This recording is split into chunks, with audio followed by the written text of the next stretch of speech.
Alright, back on the bench with a fresh cup of coffee and some new parts to put in. So, just so we got a little more battle damage there, a little more paint chipping. That's more my fault than the paint's fault.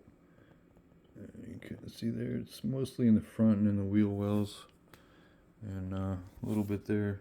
I kind of like it. I kind of like the scratches. Kind of looks cool. It's like Boba Fett's gun or something, you know. It shows use. But yeah, the stock wing was done. It cracked. I mean, I can probably save it at some point, but I got a racing. It's a drift wing was what they had available in my hobby shop, but it's okay. It looks good. I like it.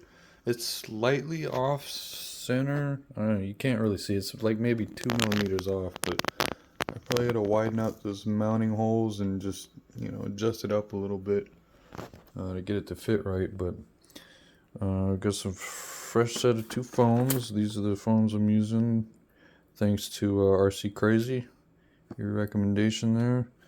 And that is because having some chunking issues from mostly me sliding around and skidding out. But I mean, that's learning to drive the car. But the foams, I mean, there's $10 for those too, so they're not pricey. And this other one here, you can see kind of where I was talking about it.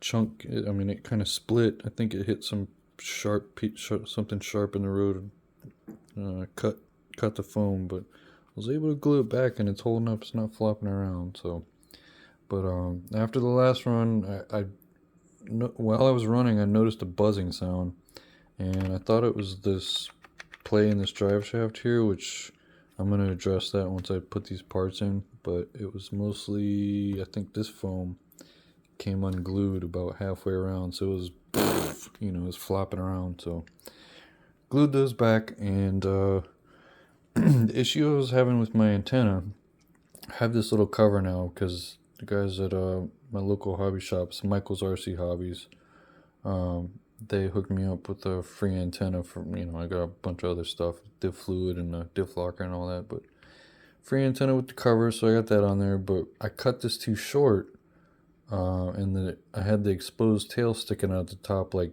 I don't know, like back in the day, I thought maybe it's my old school thinking, you needed the little tail exposed to get the best possible signal. It's really thinking about it, it's not true, because I've seen people run, the entire antenna tucked down behind, and they don't have any range issues.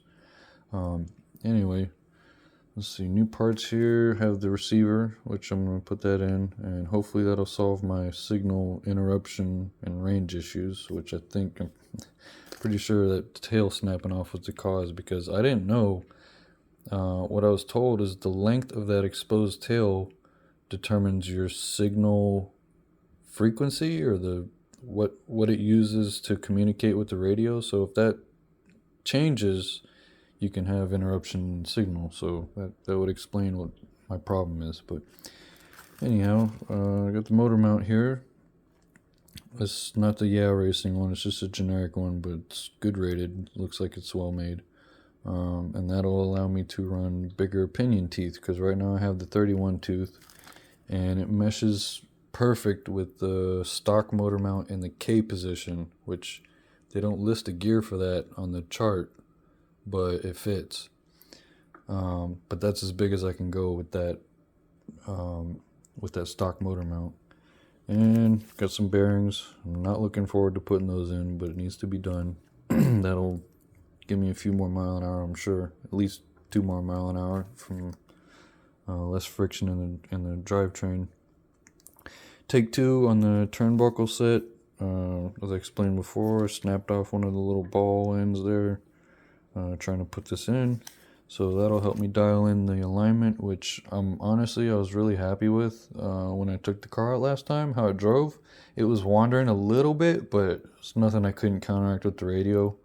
But yeah, that'll allow me to dial that in. Plus, I got some aluminum steering arm parts and the proper length arm for the servo, so I can adjust that don't know if you can see, it's not exactly center. It's about at the 2 position on the radio. So once I can set that to center, there you can kind of see it better. It's kind of off.